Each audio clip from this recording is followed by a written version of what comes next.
Welcome, dear listener, to this evening's audiobook. This reading is brought to you by Sleepy Sounds. Tonight, we will be reading The Prophet, as written by Kahlil Gibran. This was kindly requested by a listener, so if there are any books you would like to hear in the future, please let me know in the comments below. So, as the gentle sound of the soft rain starts to fall, let us begin our journey together. The Prophet, Al-Mustafa, the chosen and the beloved, who was a dawn unto his own day, had waited 12 years in the city of Orphalese for his ship that was to return and bear him back to the isle of his birth. And in the 12th year, on the 7th day of Elul, the month of reaping, he climbed the hill without the city walls and looked seaward. And he beheld his ship coming with the mist. Then the gates of his heart were flung open, and his joy flew far over the sea. And he closed his eyes and prayed in the silences of his soul. But as he descended the hill, a sadness came upon him, and he thought in his heart, "How shall I go in peace and without sorrow? Nay, not without a wound in the spirit shall I leave this city. Long were the days of pain I have spent within its walls, and long were the nights of aloneness. And who can depart from his pain and his aloneness without regret? Too many fragments of the spirit have I scattered in these streets, and too many are the children of my longing that walk naked among these hills. And I cannot withdraw from them without a burden and an ache. It is not a garment I cast off this day, but a skin that I tear with my own hands. Nor is it a thought I leave behind me, but a heart made sweet with hunger and with thirst. Yet I cannot tarry longer. The sea that calls all things unto her calls me, and I must embark. For to stay, though the hours burn in the night, is to freeze and crystallize and be bound in a mold. Fain would I take with me all that is here, but how shall I? A voice cannot carry the tongue and the lips that gave it wings. Alone must it seek the ether, and alone and without his nest shall the eagle fly across the sun. Now, when he reached the foot of the hill, he turned again towards the sea, and he saw his ship approaching the harbor, and upon her prow the mariners, the men of his own land. And his soul cried out to them, and he said, "Sons of my ancient mother, you riders of the tides, how often have you sailed in my dreams? And now you come in my awakening, which is my deeper dream. Ready am I to go, and my eagerness with sails full set awaits the wind. Only another breath will I breathe in this still air, only another loving look cast backward. And then I shall stand among you, a seafarer among seafarers. And you, vast sea, sleepless mother, who alone are peace and freedom to the river and the stream. Only another winding will the stream make, only another murmur in this glade. And then shall I come to you, a boundless drop to a boundless ocean." And as he walked, he saw from afar men and women leaving their fields and their vineyards and hastening towards the city gates. And he heard their voices calling his name and shouting from field to field, telling one another of the coming of his ship. And he said to himself, "Shall the day of parting be the day of gathering? And shall it be said that my eve was in truth my dawn? And what shall I give unto him who has left his plough in mid-furrow, or to him who has stopped the wheel of his winepress? Shall my heart become a tree heavy laden with fruit that I may gather and give unto them? And shall my desires flow like a fountain that I may fill their cups? Am I a harp that the hand of the mighty may touch me, or a flute that his breath may pass through me? A seeker of silences am I, and what treasure have I found in silences that I may dispense with confidence? If this is my day of harvest, in what fields have I sowed the seed, and in what unremembered seasons? If this indeed be the hour in which I lift up my lantern, it is not my flame that shall burn therein. Empty and dark shall I raise my lantern, and the guardian of the night shall fill it with oil, and he shall light it also. These things he said in words, but much in his heart remained unsaid, for he himself could not speak his deeper secret. And when he entered into the city, all the people came to meet him, and they were crying out to him as with one voice. And the elders of the city stood forth and said, Go not yet away from us. A noontide have you been in our twilight, and your youth has given us dreams to dream. No stranger are you among us, nor a guest, but our son and our dearly beloved. Suffer not yet our eyes to hunger for your face. And the priests and the priestesses said unto him, Let not the waves of the sea separate us now, and the years you have spent in our midst become a memory. You have walked among us a spirit, and your shadow has been a light upon our faces. Much have we loved you, but speechless was our love, and with veils has it been veiled. Yet now it cries aloud unto you, and would stand revealed before you. And ever has it been that love knows not its own depth until the hour of separation. And others came also and entreated him, but he answered them not. He only bent his head, and those who stood near saw his tears falling upon his breast. And he and the people proceeded towards the great square before the temple. And there came out of the sanctuary a woman whose name was Almitra, and she was a seeress. And he looked upon her with exceeding tenderness, for it was she who had first sought and believed in him when he had been but a day in their city.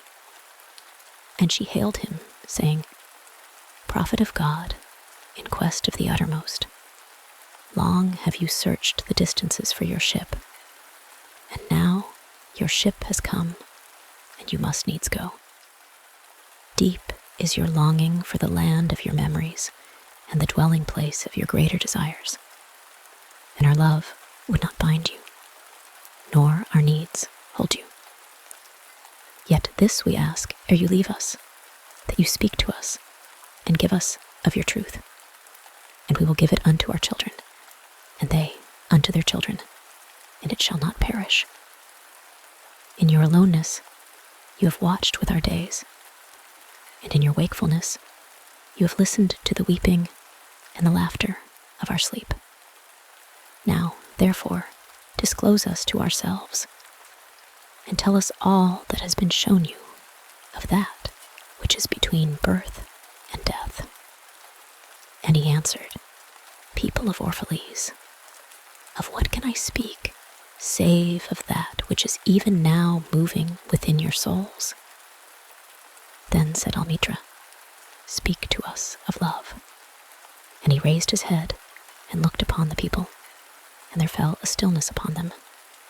And with a great voice he said, When love beckons to you, follow him, though his ways are hard and steep. And when his wings enfold, you yield to him, though the sword hidden among his pinions may wound you. And when he speaks to you, believe in him, though his voice may shatter your dreams as the north wind lays waste the garden. For even as love crowns you, so shall he crucify you. Even as he is for your growth, so is he for your pruning. Even as he ascends to your height and caresses your tenderest branches that quiver in the sun, so shall he descend to your roots and shake them in their clinging to the earth. Like sheaves of corn, he gathers you unto himself. He threshes you to make you naked. He sifts you to free you from your husks. He grinds you to whiteness. He needs you until you are pliant. And then he assigns you to his sacred fire, that you may become sacred bread for God's sacred feast. All these things shall love do unto you, that you may know the secrets of your heart, and in that knowledge become a fragment of life's heart.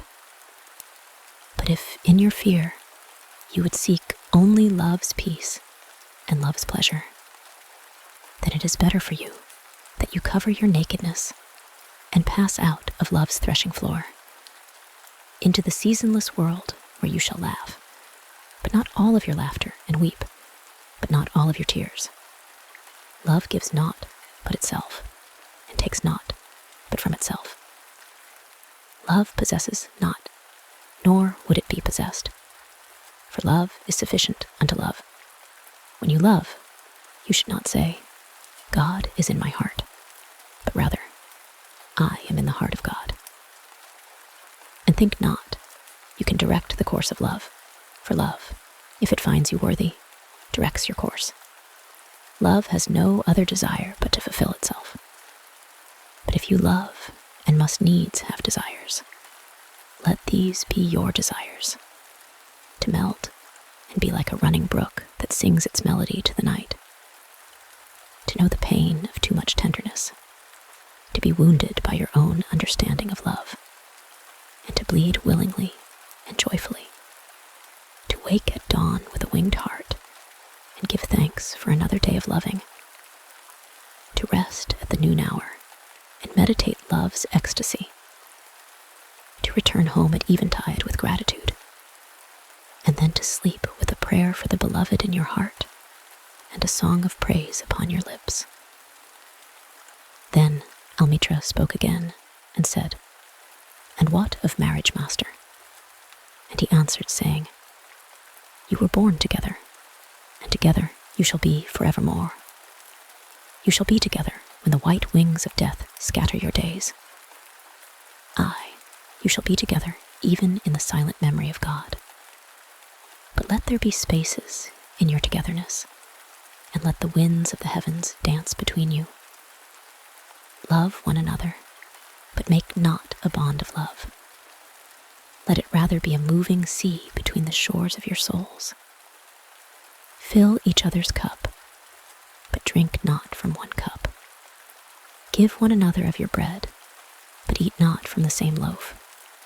Sing and dance together and be joyous, but let each one of you be alone, even as the strings of a lute are alone, though they quiver with the same music.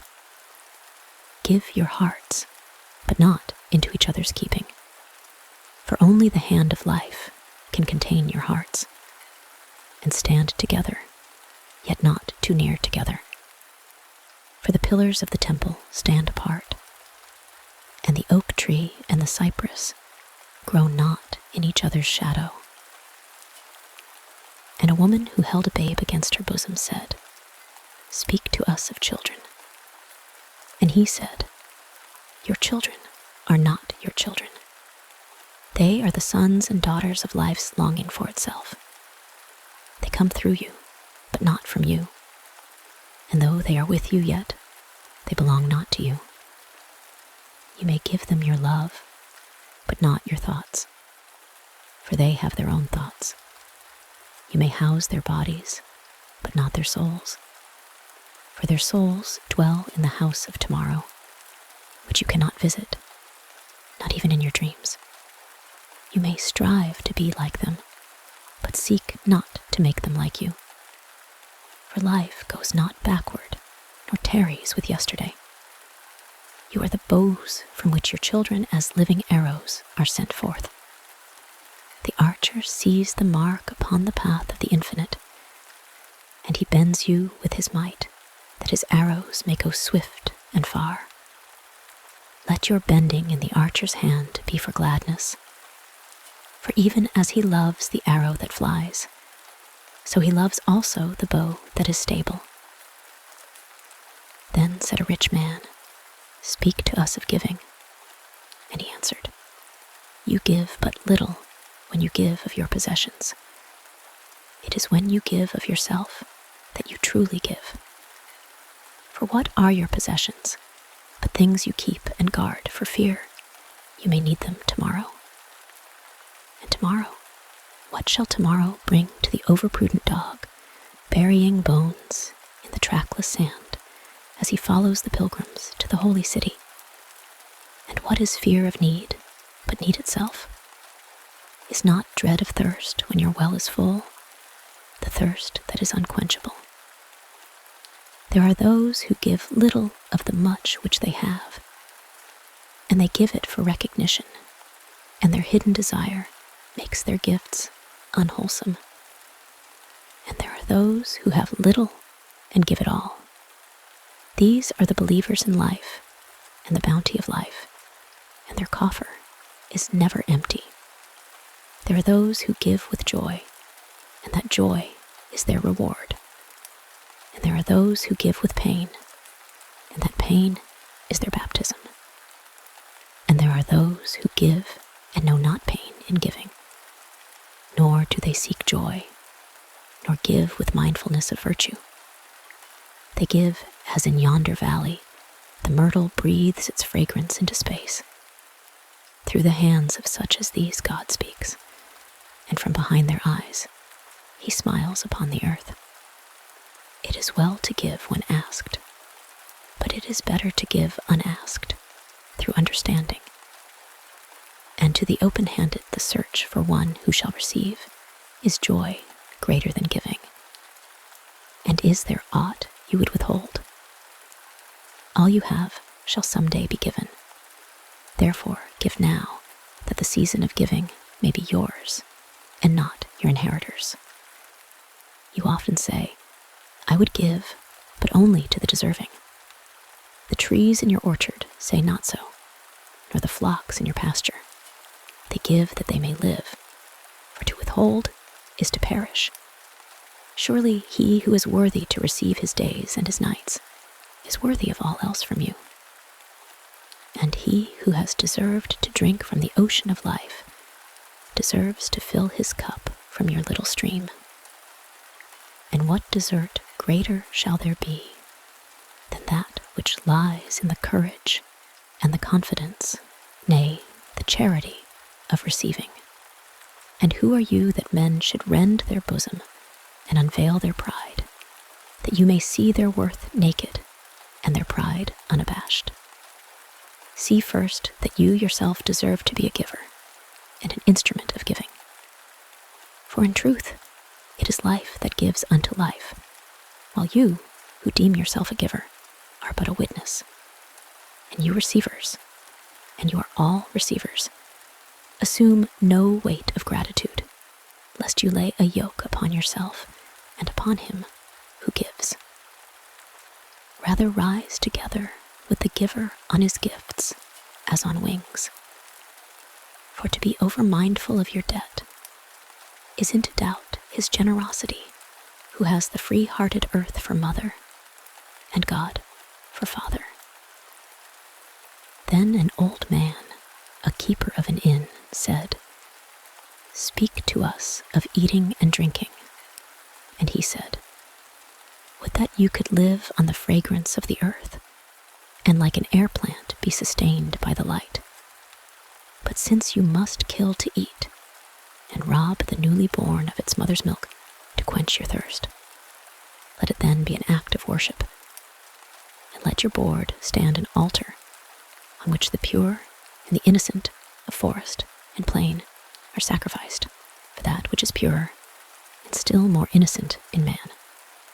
When you kill a beast, say to him in your heart, By the same power that slays you, I too am slain, and I too shall be consumed.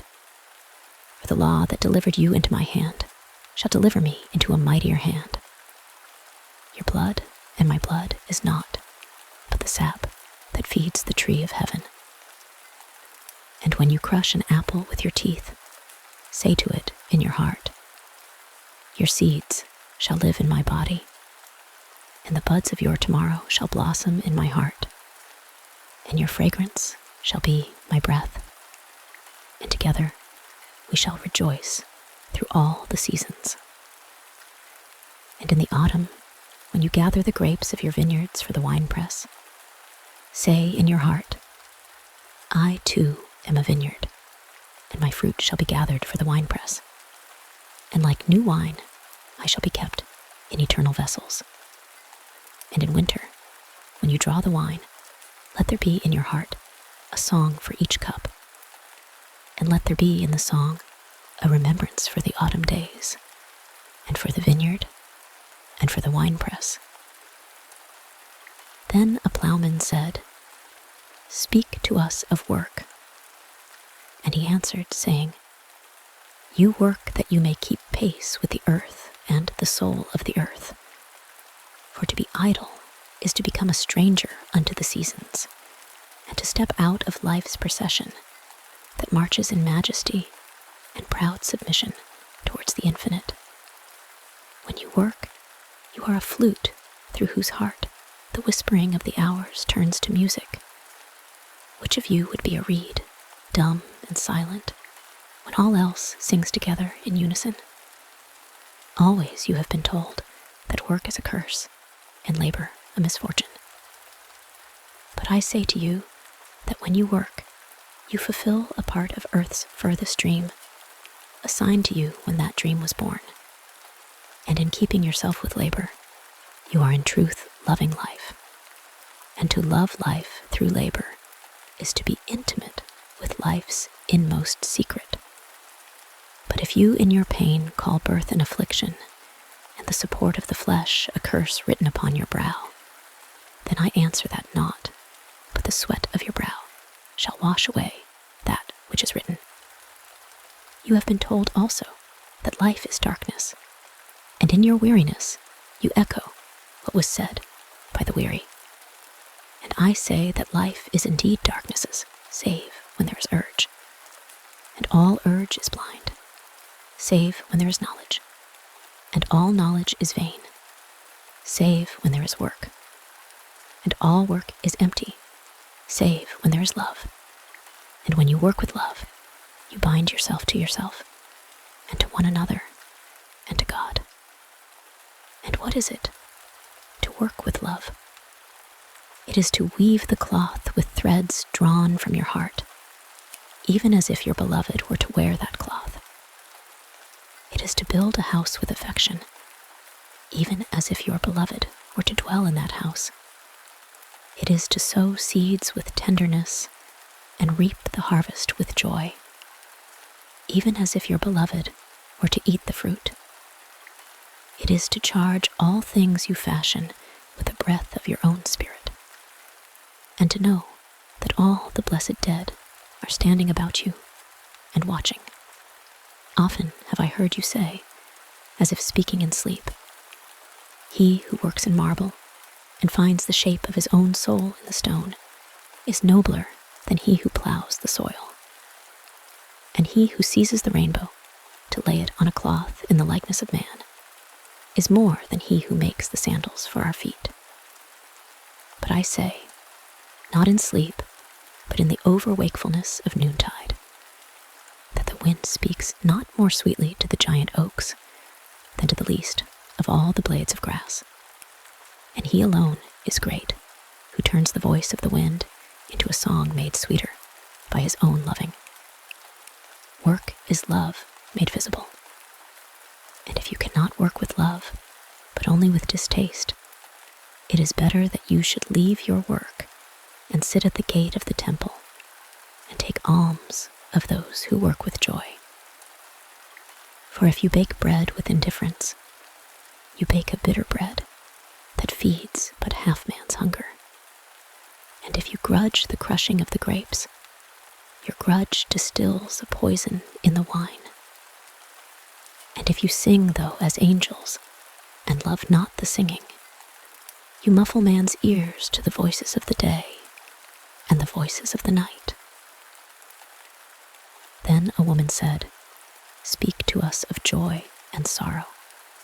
And he answered, "Your joy is your sorrow unmasked, and the self-same well from which your laughter rises was oftentimes filled with your tears. And how else can it be? The deeper that sorrow carves into your being, the more joy you can contain. Is not the cup that holds your wine the very cup that was burned in the potter's oven? And is not the lute that soothes your spirit the very wood that was hollowed with knives? When you are joyous, look deep into your heart, and you shall find it is only that which has given you sorrow that is giving you joy. When you are sorrowful, look again in your heart, and you shall see that in truth you are weeping for that which has been your delight. Some of you say, joy is greater than sorrow, and others say, nay, sorrow is the greater. But I say unto you, they are inseparable. Together they come, and when one sits alone with you at your board, remember that the other is asleep upon your bed. Verily, you are suspended like scales between your sorrow and your joy. Only when you are empty are you at standstill and balanced. When the treasure keeper lifts you to weigh his gold and his silver, needs must your joy or your sorrow rise or fall. Then a mason came forth and said, speak to us of houses.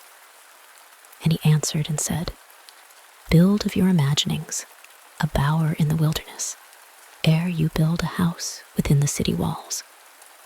For even as you have homecomings in your twilight, so has the wanderer in you, the ever distant and alone. Your house is your larger body.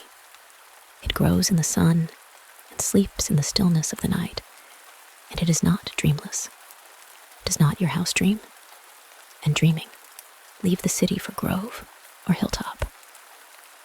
Would that I could gather your houses into my hand, and like a sower scatter them in forest and meadow. Would the valleys were your streets, and the green paths your alleys, that you might seek one another through vineyards, and come with the fragrance of the earth in your garments.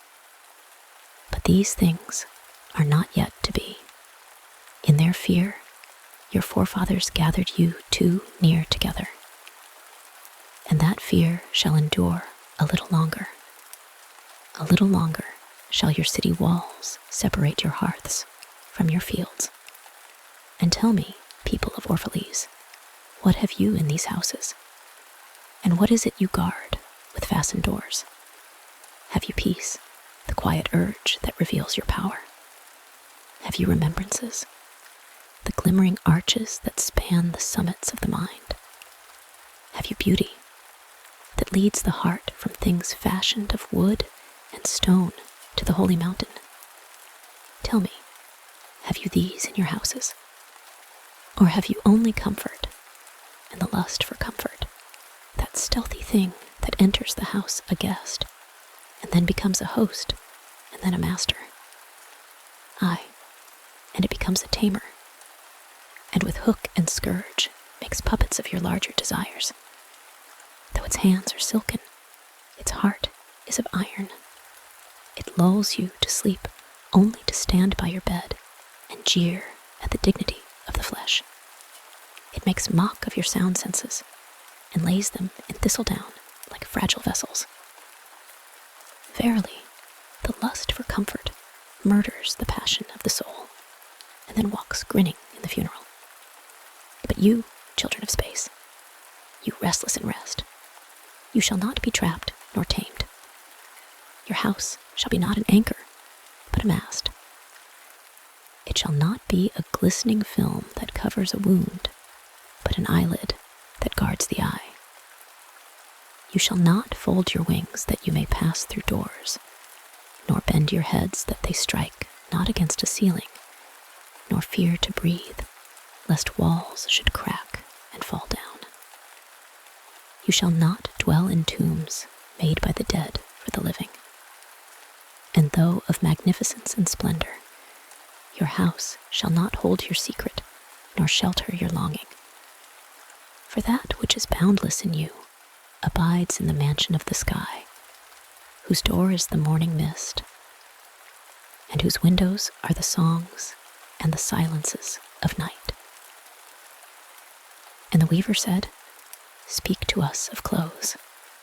And he answered, "Your clothes conceal much of your beauty, yet they hide not the unbeautiful. And though you seek in garments the freedom of privacy, you may find in them a harness and a chain. Would that you could meet the sun and the wind with more of your skin and less of your raiment.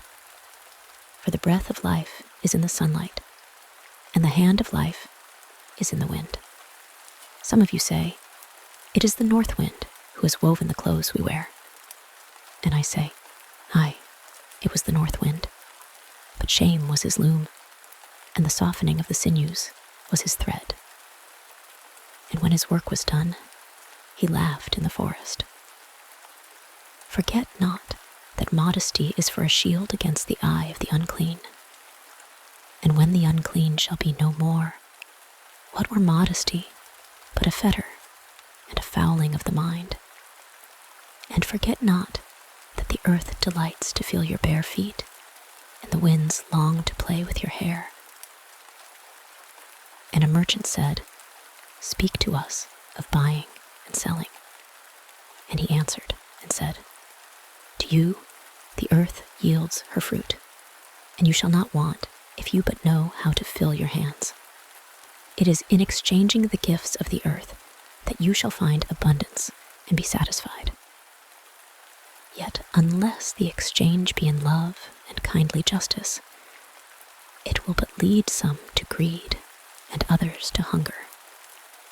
When in the marketplace you toilers of the sea and fields and vineyards meet the weavers and the potters and the gatherers of spices, invoke then the master spirit of the earth to come into your midst and sanctify the scales and the reckoning that weighs value against value. And suffer not the barren-handed to take part in your transactions, who would sell their words for your labor.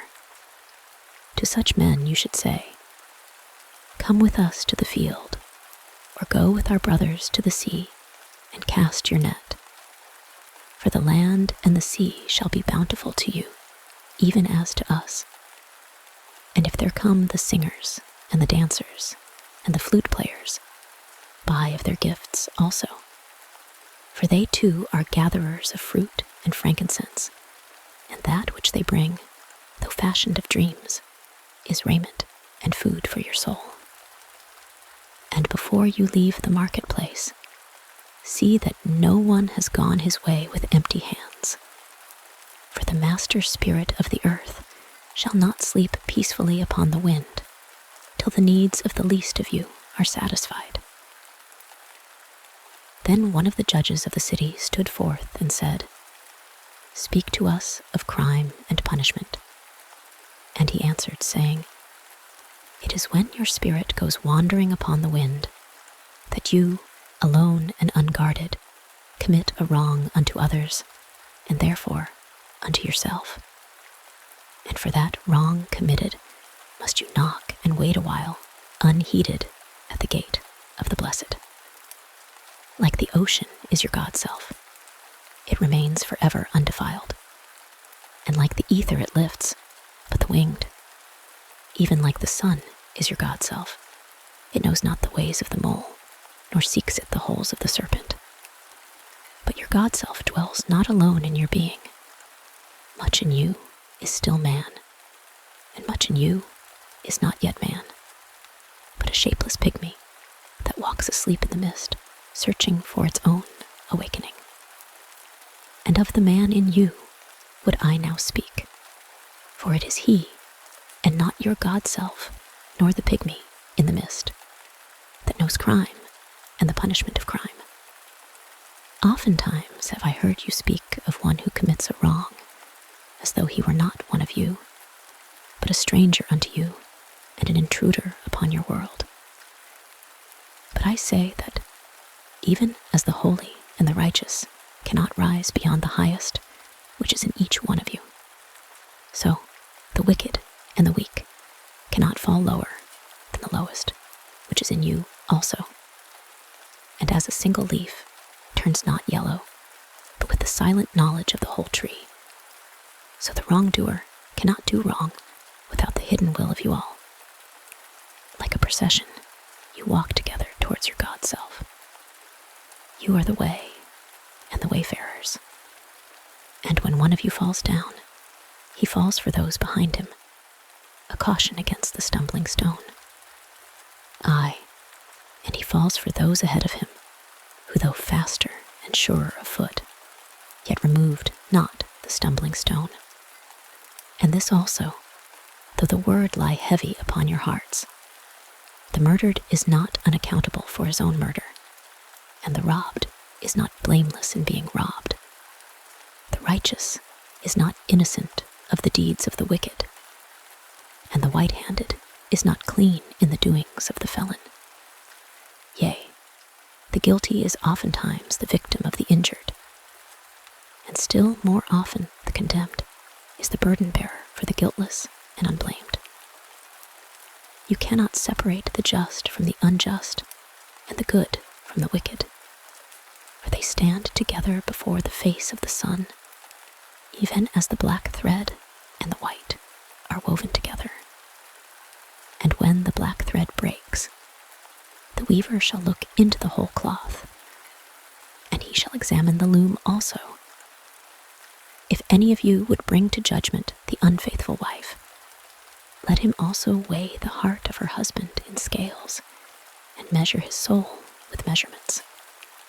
And let him, who would lash the offender, look unto the spirit of the offended. And if any of you would punish in the name of righteousness, and lay the axe unto the evil tree, let him see to its roots. And verily, he will find the roots of the good and the bad, the fruitful and the fruitless, all entwined together in the silent heart of the earth. And you judges, who would be just? What judgment pronounce you upon him, who, though honest in the flesh, yet is a thief in spirit? What penalty lay you upon him, who slays in the flesh, yet is himself slain in the spirit? And how prosecute you him, who in action is a deceiver and an oppressor, yet who also is aggrieved and outraged? And how shall you punish those whose remorse is already greater than their misdeeds? Is not remorse the justice which is administered by that very law which you would fain serve? Yet you cannot lay remorse upon the innocent, nor lift it from the heart of the guilty. Unbidden shall it call in the night, that men may wake and gaze upon themselves. And you who would understand justice, how shall you, unless you look upon all deeds in the fullness of light? Only then shall you know that the erect and the fallen are but one man standing in twilight between the night of his pygmy self and the day of his God self, and that the cornerstone of the temple is not higher than the lowest stone in its foundation. Then a lawyer said, "But what of our laws, master?" And he answered, "You delight in laying down laws, yet you delight more in breaking them, like children playing by the ocean, who build sand towers with constancy, and then destroy them with laughter. But while you build your sand towers, the ocean brings more sand to the shore, and when you destroy them, the ocean laughs with you. Verily, the ocean laughs always with the innocent. But what of those to whom life is not an ocean, and man-made laws are not sand towers, but to whom life is a rock, and the law a chisel with which they would carve it in their own likeness? What of the cripple who hates dancers? What of the ox who loves his yoke, and deems the elk and deer of the forest stray and vagrant things? What of the old serpent who cannot shed his skin, and calls all others naked and shameless? And of him who comes early to the wedding feast, and when overfed and tired, goes his way saying that all feasts are violation, and all feasters lawbreakers? What shall I say of these, save that they too stand in the sunlight, but with their backs to the sun, They see only their shadows, and their shadows are their laws. And what is the sun to them but a caster of shadows? And what is it to acknowledge the laws but to stoop down and trace their shadows upon the earth? But you who walk facing the sun, what images drawn on the earth can hold you? You who travel with the wind, what weather vane shall direct your course? What man's law shall bind you if you break your yoke, but upon no man's prison door? What laws shall you fear if you dance, but stumble against no man's iron chains? And who is he that shall bring you to judgment if you tear off your garment, yet leave it in no man's path? People of Orphalese, you can muffle the drum, and you can loosen the strings of the lyre, but who shall command the skylark not to sing? And an orator said, "Speak to us of freedom." And he answered, "At the city gate and by your fireside, I have seen you prostrate yourself and worship your own freedom, even as slaves humble themselves before a tyrant and praise him though he slays them. Aye, in the grove of the temple and in the shadow of the citadel, I have seen the freest among you wear their freedom as a yoke and a handcuff, and my heart bled within me. For you can only be free when even the desire of seeking freedom becomes a harness to you, and when you cease to speak of freedom as a goal and a fulfillment. You shall be free indeed when your days are not without a care, nor your nights without a want and a grief, but rather when these things girdle your life, and yet you rise above them naked and unbound. And how shall you rise beyond your days and nights unless you break the chains which you, at the dawn of your understanding, have fastened around your noon hour? In truth, that which you call freedom is the strongest of these chains, though its links glitter in the sun and dazzle your eyes. And what is it but fragments of your own self you would discard that you may become free? If it is an unjust law you would abolish, that law was written with your own hand upon your own forehead. You cannot erase it by burning your law books, nor by washing the foreheads of your judges, though you pour the sea upon them. And if it is a despot you would dethrone, see first that his throne erected within you is destroyed. For how can a tyrant rule the free and the proud, but for a tyranny in their own freedom and a shame in their own pride? And if it is a care you would cast off, that cart has been chosen by you rather than imposed upon you.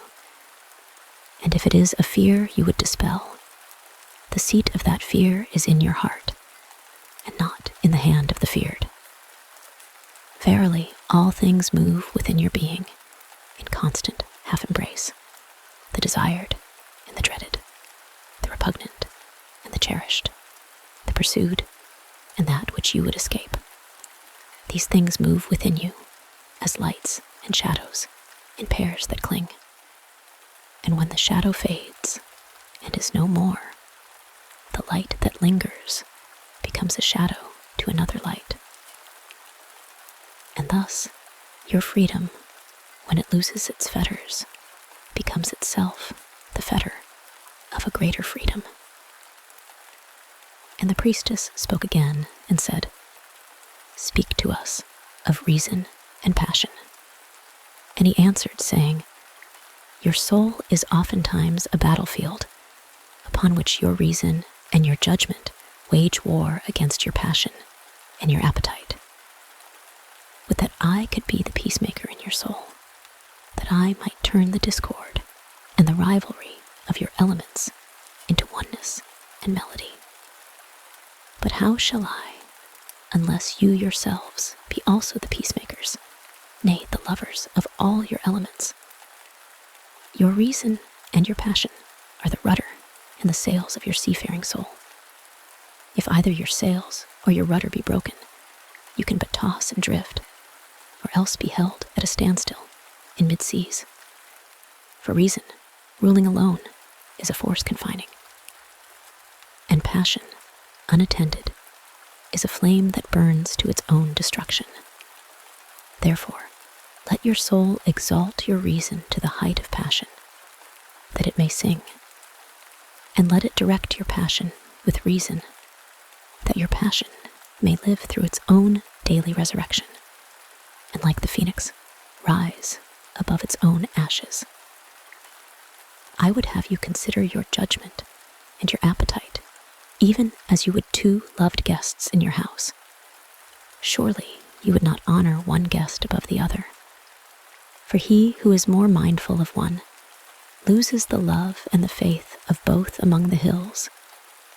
When you sit in the cool shade of the white poplars, sharing the peace and serenity of distant fields and meadows, then let your heart say in silence, God rests in reason. And when the storm comes, and the mighty wind shakes the forest, and thunder and lightning proclaim the majesty of the sky, then let your heart say in awe, God moves in passion. And since you are a breath in God's sphere, and a leaf in God's forest, you too should rest in reason and move in passion. And a woman spoke, saying, Tell us of pain. And he said, Your pain is the breaking of the shell that encloses your understanding. Even as the stone of the fruit must break, that its heart may stand in the sun, so must you know pain. And could you keep your heart in wonder at the daily miracles of your life, your pain would not seem less wondrous than your joy, and you would accept the seasons of your heart, even as you have always accepted the seasons that pass over your fields, and you would watch with serenity through the winters of your grief. Much of your pain is self-chosen. It is the bitter potion by which the physician within you heals your sick self. Therefore, trust the physician and drink his remedy in silence and tranquility. For his hand, though heavy and hard, is guided by the tender hand of the unseen, and the cup he brings, though it burn your lips, has been fashioned of the clay which the potter has moistened with his own sacred tears. And a man said, Speak to us of self-knowledge. And he answered, saying, Your hearts know in silence the secrets of the days and the nights, but your ears thirst for the sound of your heart's knowledge. You would know in words that which you have always known in thought. You would touch with your fingers the naked body of your dreams, and it is well you should. The hidden wellspring of your soul must needs rise and run, murmuring to the sea, and the treasure of your infinite depths would be revealed to your eyes. But let there be no scales to weigh your unknown treasure, and seek not the depths of your knowledge with staff or sounding line. For self is a sea boundless and measureless. Say not, I have found the truth, but rather, I have found a truth. Say not, I have found the path of the soul. Say rather, I have met the soul walking upon my path. For the soul walks upon all paths. The soul walks not upon a line, neither does it grow like a reed. The soul unfolds itself like a lotus of countless petals. Then said a teacher, Speak to us of teaching. And he said, No man can reveal to you aught but that which already lies half asleep in the dawning of your knowledge. The teacher who walks in the shadow of the temple among his followers gives not of his wisdom, but rather of his faith and his lovingness. If he is indeed wise, he does not bid you enter the house of his wisdom, but rather leads you to the threshold of your own mind. The astronomer may speak to you of his understanding of space, but he cannot give you his understanding. The musician may sing to you of the rhythm which is in all space, but he cannot give you the ear which arrests the rhythm, nor the voice that echoes it. And he who is versed in the science of numbers can tell of the regions of weight and measure, but he cannot conduct you thither. For the vision of one man lends not its wings to another man. And even as each one of you stands alone in God's knowledge, so must each one of you be alone in his knowledge of God and in his understanding of the earth. And a youth said, "Speak to us of friendship."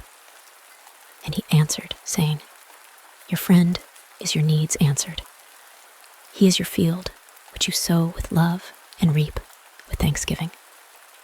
And he is your board and your fireside. For you come to him with your hunger, and you seek him for peace. When your friend speaks his mind, you fear not the nay in your own mind, nor do you withhold the I. And when he is silent, your heart ceases not to listen to his heart.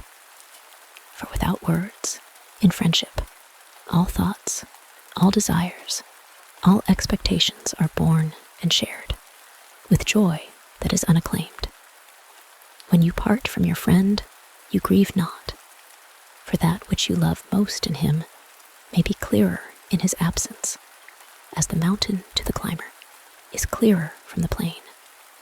And let there be no purpose in friendship, save the deepening of the spirit. For love that seeks aught but the disclosure of its own mystery is not love, but a net cast forth, and only the unprofitable is caught. And let your best be for your friend.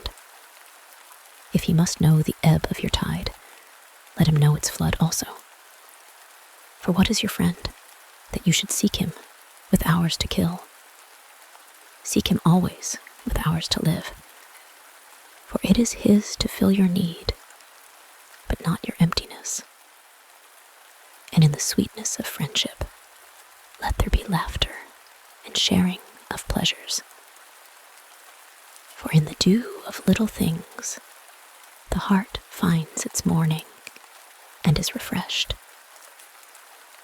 And then a scholar said, "Speak of talking." And he answered, saying, "You talk when you cease to be at peace with your thoughts.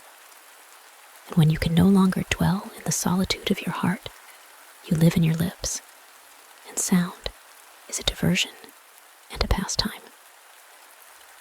And in much of your talking, thinking is half murdered.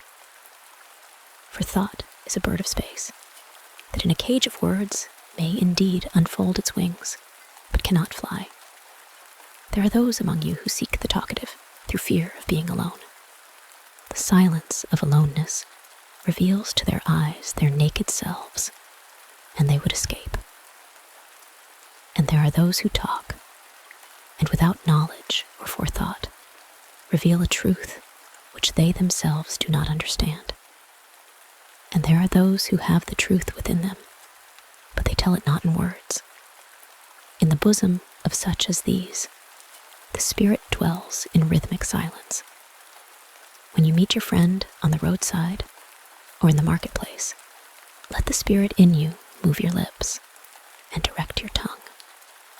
Let the voice within your voice speak to the ear of his ear, for his soul will keep the truth of your heart as the taste of the wine is remembered when the color is forgotten and the vessel is no more.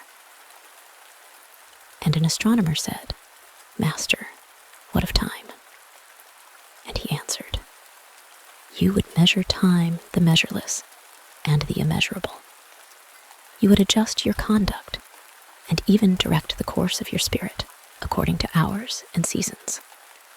Of time, you would make a stream upon whose bank you would sit and watch its flowing. Yet the timeless in you is aware of life's timelessness and knows that yesterday is but today's memory and tomorrow is today's dream, and that that which sings and contemplates in you is still dwelling within the bounds of that first moment which scattered the stars into space. Who among you does not feel that his power to love is boundless? And yet who does not feel that very love, though boundless, encompassed within the center of his being, and moving not from love thought to love thought, nor from love deeds to other love deeds, and is not time even as love is, undivided and paceless? But if in your thought you must measure time into seasons, let each season encircle all the other seasons, and let today embrace the past with remembrance and the future with longing. And one of the elders of the city said, "Speak to us of good and evil." And he answered, "Of the good in you I can speak, but not of the evil. For what is evil but good tortured by its own hunger and thirst? Verily, when good is hungry, it seeks food even in dark caves, and when it thirsts, it drinks even of dead waters. You are good when you are one with yourself. Yet when you are not one with yourself, you are not evil. For a divided house is not a den of thieves. It is only a divided house. And a ship without rudder may wander aimlessly among perilous isles, yet sink not to the bottom. You are good when you strive to give of yourself, yet you are not evil when you seek gain for yourself. For when you strive for gain, you are but a root that clings to the earth and sucks at her breast. Surely the fruit cannot say to the root, 'Be like me, ripe and full, and ever giving of your abundance.' For to the fruit giving is a need, as receiving is a need to the root. You are good when you are fully awake in your speech, yet you are not evil when you sleep, while your tongue staggers without purpose. And even stumbling speech may strengthen a weak tongue. You are good when you walk to your goal firmly and with bold steps, yet you are not evil when you go thither limping. Even those who limp go not backward. But you who are strong and swift, see that you do not limp before the lame, deeming it kindness. You are good in countless ways, and you are not evil when you are not good. You are only loitering and sluggard. Pity that the stags cannot teach swiftness to the turtles. In your longing for your giant self lies your goodness, and that longing is in all of you. But in some of you, that longing is a torrent rushing with might to the sea, carrying the secrets of the hillsides and the songs of the forest. And in others, it is a flat stream that loses itself in angles and bends and lingers before it reaches the shore. But let not him who longs much say to him who longs little, "Wherefore are you slow and halting? For the truly good ask not the naked, 'Where is your garment?' nor the houseless, 'What has befallen your house?'" Then a priestess said, "Speak to us of prayer." And he answered, saying, "You pray in your distress and in your need, would that you might pray also in the fullness of your joy and in your days of abundance. For what is prayer but the expansion of yourself into the living ether? And if it is for your comfort to pour your darkness into space, it is also for your delight to pour forth the dawning of your heart. And if you cannot but weep when your soul summons you to prayer, she should spur you again and yet again, though weeping, until you shall come laughing. When you pray, you rise to meet in the air those who are praying at that very hour, and whom save in prayer you may not meet. Therefore let your visit to that temple invisible be for naught but ecstasy and sweet communion. For if you should enter the temple for no other purpose than asking, you shall not receive. And if you should enter into it to humble yourself, you shall not be lifted. Or even if you should enter into it to beg for the good of others, you shall not be heard. It is enough that you enter the temple invisible. I cannot teach you how to pray in words. God listens not to your words, save when he himself utters them through your lips. And I cannot teach you the prayer of the seas and the forests and the mountains. But you who are born of the mountains and the forests and the seas can find their prayer in your heart. And if you but listen in the stillness of the night, you shall hear them saying in silence, Our God, who art our winged self, it is thy will in us that willeth. It is thy desire in us that desireth. It is thy urge in us that would turn our nights, which are thine, into days which are thine also. We cannot ask thee for aught, for thou knowest our needs before they are born in us. Thou art our need, and in giving us more of thyself, thou givest us all.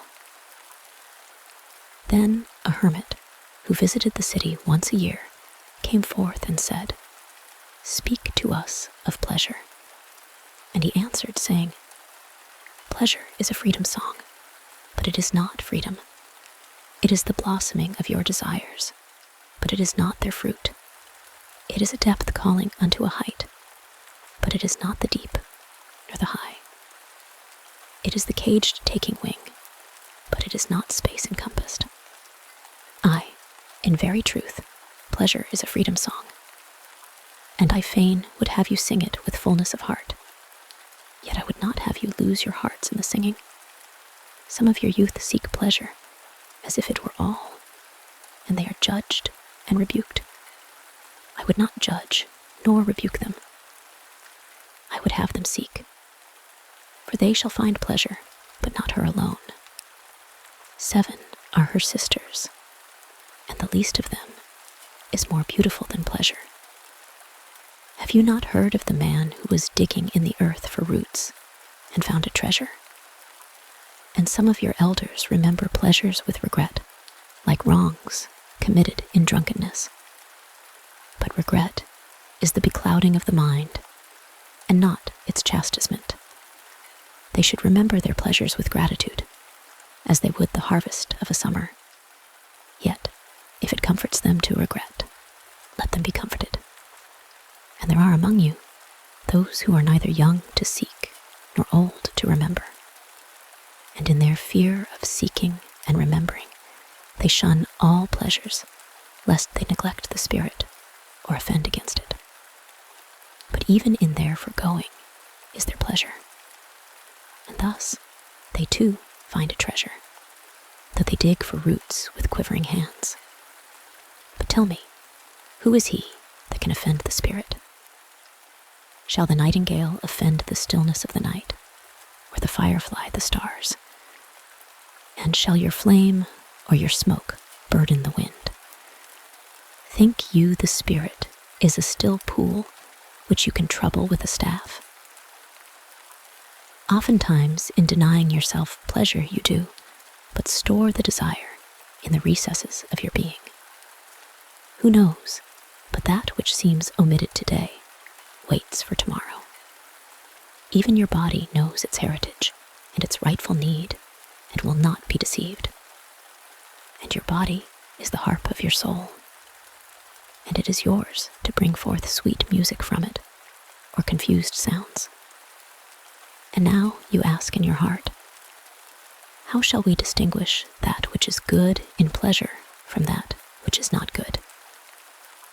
Go to your fields and your gardens, and you shall learn that it is the pleasure of the bee to gather honey of the flower, but it is also the pleasure of the flower to yield its honey to the bee.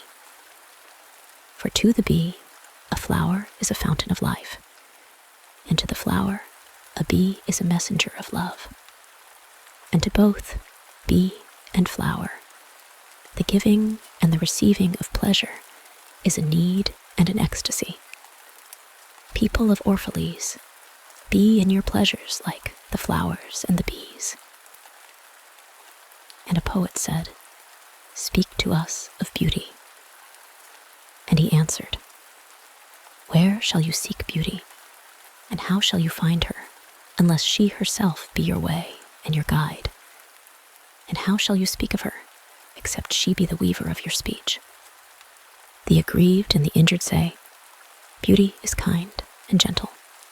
Like a young mother, half shy of her own glory, she walks among us." And the passionate say, "Nay, beauty is a thing of might and dread. Like the tempest, she shakes the earth beneath us and the sky above us." The tired and the weary say, "Beauty is of soft whisperings. She speaks in our spirit. Her voice yields to our silences like a faint light that quivers in fear of the shadow."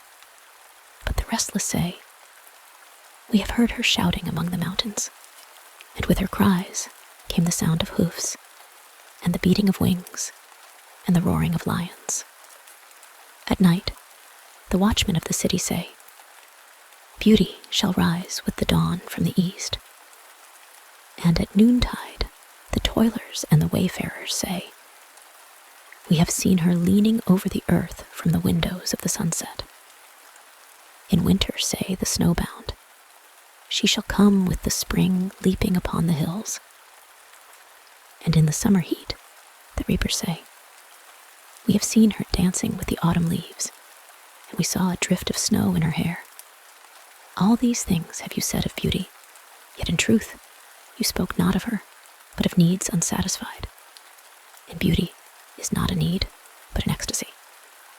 It is not a mouth thirsting, nor an empty hand stretched forth, but rather a heart inflamed and a soul enchanted. It is not the image you would see, nor the song you would hear, but rather an image you see, though you close your eyes, and a song you hear, though you shut your ears. It is not the sap within the furrowed bark, nor a wing attached to a claw, but rather a garden forever in bloom, and a flock of angels forever in flight." People of Orphalese, beauty is life when life unveils her holy face. But you are life, and you are the veil. Beauty is eternity gazing at itself in a mirror. But you are eternity, and you are the mirror. And an old priest said, "Speak to us of religion." And he said, "Have I spoken this day of aught else?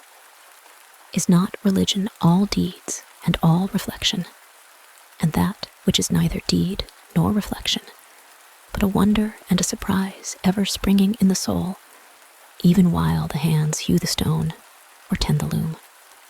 Who can separate his faith from his actions, or his belief from his occupations?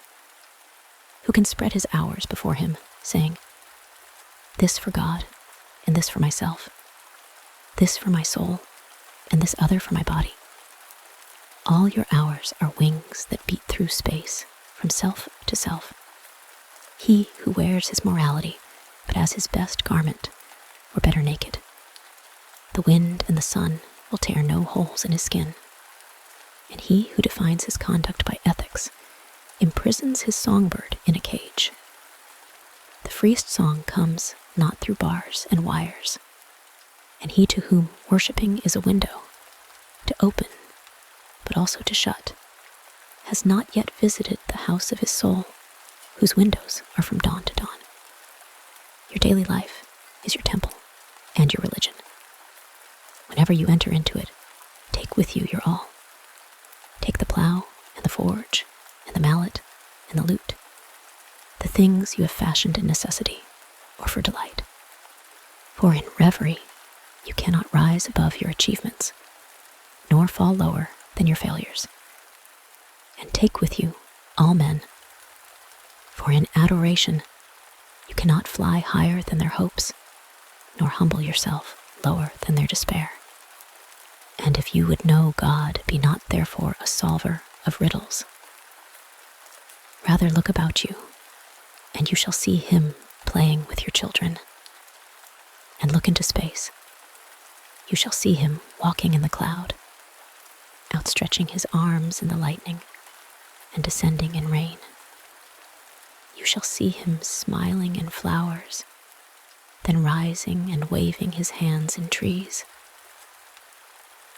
Then Almitra spoke, saying, "We would ask now of death." And he said, "You would know the secret of death. But how shall you find it unless you seek it in the heart of life? The owl whose night-bound eyes are blind unto the day cannot unveil the mystery of light. If you would indeed behold the spirit of death, open your heart wide unto the body of life. For life and death are one, even as the river and the sea are one. In the depth of your hopes and desires lies your silent knowledge of the beyond. And like seeds dreaming beneath the snow, your heart dreams of spring. Trust the dreams, for in them is hidden the gate to eternity. Your fear of death is but the trembling of the shepherd when he stands before the king, whose hand is to be laid upon him in honor. Is the shepherd not joyful beneath his trembling, that he shall wear the mark of the king? Yet is he not more mindful of his trembling? For what is it to die but to stand naked in the wind and to melt into the sun? And what is it to cease breathing but to free the breath from its restless tides, that it may rise and expand and seek God unencumbered? Only when you drink from the river of silence shall you indeed sing. And when you have reached the mountain top, then you shall begin to climb. And when the earth shall claim your limbs, then shall you truly dance. And now it was evening. And Almitra the seeress said, "Blessed be this day and this place, and your spirit that has spoken." And he answered, "Was it I who spoke? Was I not also a listener?" Then he descended the steps of the temple, and all the people followed him. And he reached his ship and stood upon the deck. And facing the people again, he raised his voice and said, "People of Orphalese, the wind bids me leave you. Less hasty am I than the wind, yet I must go. We wanderers, ever seeking the lonelier way, begin no day where we have ended another day. And no sunrise finds us where sunset left us. Even while the earth sleeps, we travel. We are the seeds of the tenacious plant, and it is in our ripeness and our fullness of heart that we are given to the wind and are scattered. Brief were my days among you, and briefer still the words I have spoken. But should my voice fade in your ears, and my love vanish in your memory, then I will come again, and with a richer heart and lips more yielding to the spirit will I speak. Yea, I shall return with the tide, and though death may hide me, and the greater silence enfold me, yet again will I seek your understanding, and not in vain will I seek. If aught I have said is truth, that truth shall reveal itself in a clearer voice, and in words more kin to your thoughts. I go with the wind, people of Orphalese, but not down into emptiness. And if this day is not a fulfillment of your needs in my love, then let it be a promise till another day. Man's needs change, but not his love, nor his desire that his love should satisfy his needs. Know therefore that from the greater silence I shall return. The mist that drifts away at dawn, leaving but dew in the fields, shall rise and gather into a cloud, and then fall down in rain. And not unlike the mist have I been. In the stillness of the night, I have walked in your streets, and my spirit has entered your houses, and your heartbeats were in my heart, and your breath was upon my face, and I knew you all. I knew your joy and your pain, and in your sleep, your dreams were my dreams, and oftentimes I was among you a lake among the mountains. I mirrored the summits in you, and the bending slopes, and even the passing flocks of your thoughts and your desires. And to my silence came the laughter of your children in streams, and the longing of your youths in rivers. And when they reached my depth, the streams and the rivers ceased not yet to sing, but sweeter still than laughter, and greater than longing came to me. It was the boundless in you, the vast man in whom you are all but cells and sinews, he in whose chant all your singing is but a soundless throbbing. It is in the vast man that you are vast, and in beholding him that I beheld you and loved you. For what distances can love reach that are not in that vast sphere? What visions, what expectations, and what presumptions can outsoar that flight? Like a giant oak tree covered with apple blossoms is the vast man in you. His might binds you to the earth. His fragrance lifts you into space, and in his durability, you are deathless. You have been told that, even like a chain, you are as weak as your weakest link. This is but half the truth. You are also as strong as your strongest link. To measure you by your smallest deed is to reckon the power of ocean by the frailty of its foam. To judge you by your failures is to cast blame upon the seasons for their inconstancy. Aye, you are like an ocean, and though heavy-grounded ships await the tide upon your shores, yet, even like an ocean, you cannot hasten your tides.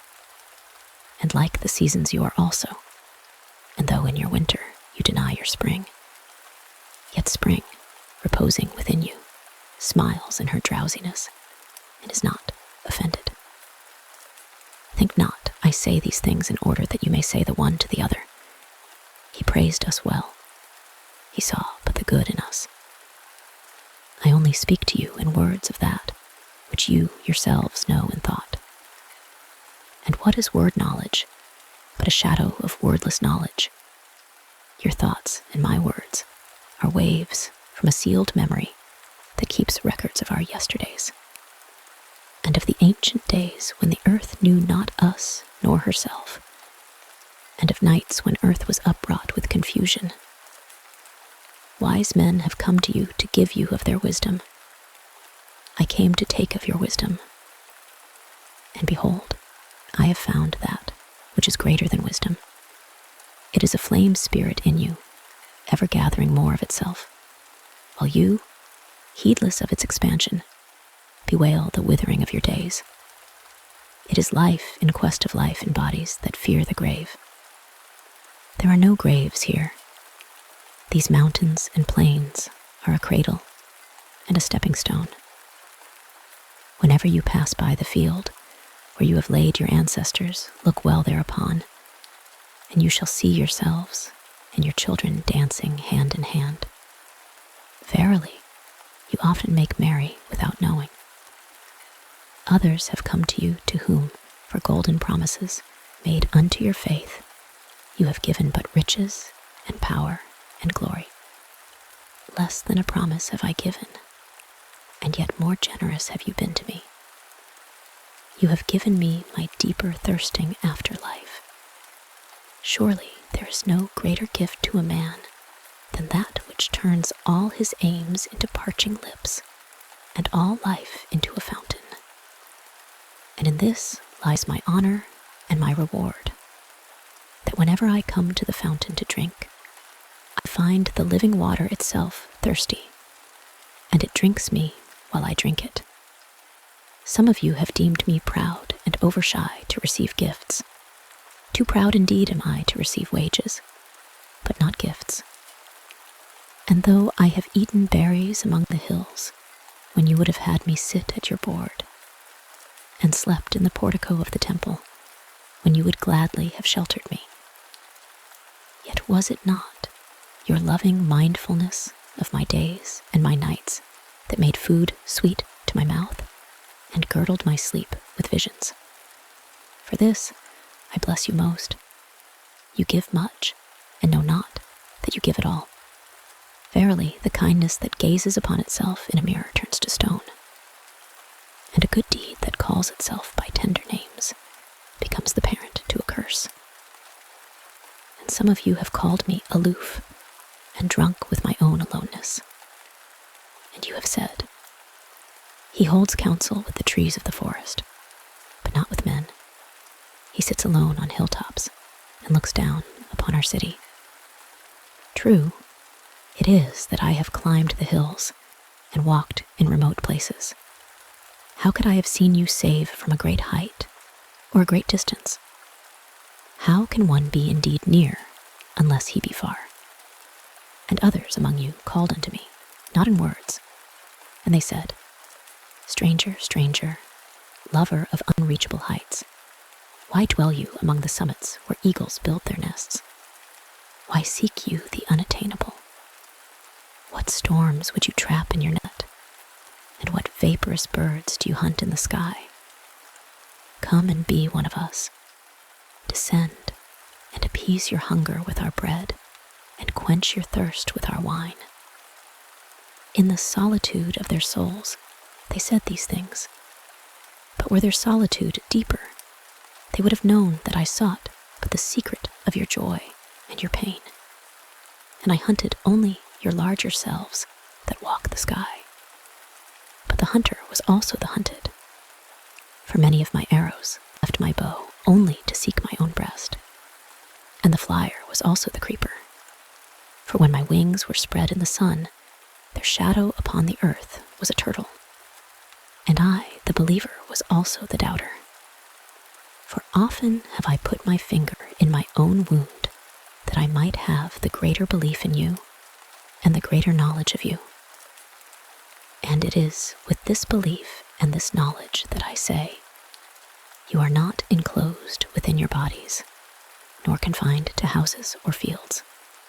That which is you dwells above the mountain and roves with the wind. It is not a thing that crawls into the sun for warmth or digs holes into darkness for safety, but a thing free, a spirit that envelops the earth and moves in the ether. If these be vague words, then seek not to clear them. Vague and nebulous is the beginning of all things, but not their end, and I fain would have you remember me as a beginning. Life, and all that lives, is conceived in the mist, and not in the crystal. And who knows, but a crystal is mist in decay. This would I have you remember in remembering me. That which seems most feeble and bewildered in you is the strongest and most determined. Is it not your breath that has erected and hardened the structure of your bones? And is it not a dream which none of you remember having dreamt, that builded your city and fashioned all there is in it? Could you but see the tides of that breath, you would cease to see all else. And if you could hear the whispering of the dream, you would hear no other sound. But you do not see, nor do you hear, and it is well. The veil that clouds your eyes shall be lifted by the hands that wove it, and the clay that fills your ears shall be pierced by those fingers that kneaded it. And you shall see, and you shall hear. Yet you shall not deplore having known blindness, nor regret having been deaf. For in that day you shall know the hidden purposes in all things, and you shall bless darkness as you would bless light. After saying these things, he looked about him, and he saw the pilot of his ship standing by the helm, and gazing now at the full sails, and now at the distance. And he said, "Patient, over patient, is the captain of my ship. The wind blows, and restless are the sails. Even the rudder begs direction. Yet quietly, my captain awaits my silence. And these my mariners, who have heard the choir of the greater sea, they too have heard me patiently. Now they shall wait no longer. I am ready. The stream has reached the sea, and once more the great mother holds her son against her breast. Fare you well, people of Orphalese, This day has ended. It is closing upon us even as the water lily upon its own tomorrow. What was given us here we shall keep, and if it suffices not, then again must we come together, and together stretch our hands unto the giver. Forget not that I shall come back to you. A little while, and my longing shall gather dust and foam for another body. A little while, a moment of rest upon the wind, and another woman shall bear me. Farewell to you and the youth I have spent with you. It was but yesterday we met in a dream. You have sung to me in my aloneness, and I of your longings have built a tower in the sky. But now our sleep has fled, and our dream is over, and it is no longer dawn. The noontide is upon us, and our half-waking has turned to fuller day, and we must part. If in the twilight of memory we should meet once more, we shall speak again together, and you shall sing to me a deeper song. And if our hands should meet in another dream, we shall build another tower in the sky. So saying, he made a signal to the seamen, and straightway they weighed anchor, and cast the ship loose from its moorings, and they moved eastward. And a cry came from the people, as from a single heart, and it rose into the dusk, and was carried out over the sea, like a great trumpeting. Only Amitra was silent, gazing after the ship, until it had vanished into the mist. And when all the people were dispersed, she still stood alone upon the seawall, remembering in her heart his saying, a little while, a moment of rest upon the wind, and another woman shall bear me. The end. Thank you for taking the time to listen along with me this evening. I hope this has helped to relax you and that you have enjoyed the story. If there are any stories you would like to hear in the future, please leave a comment in the section below. And please consider subscribing so that you won't miss out on all the stories coming to the channel very soon. And until next time, goodbye for now.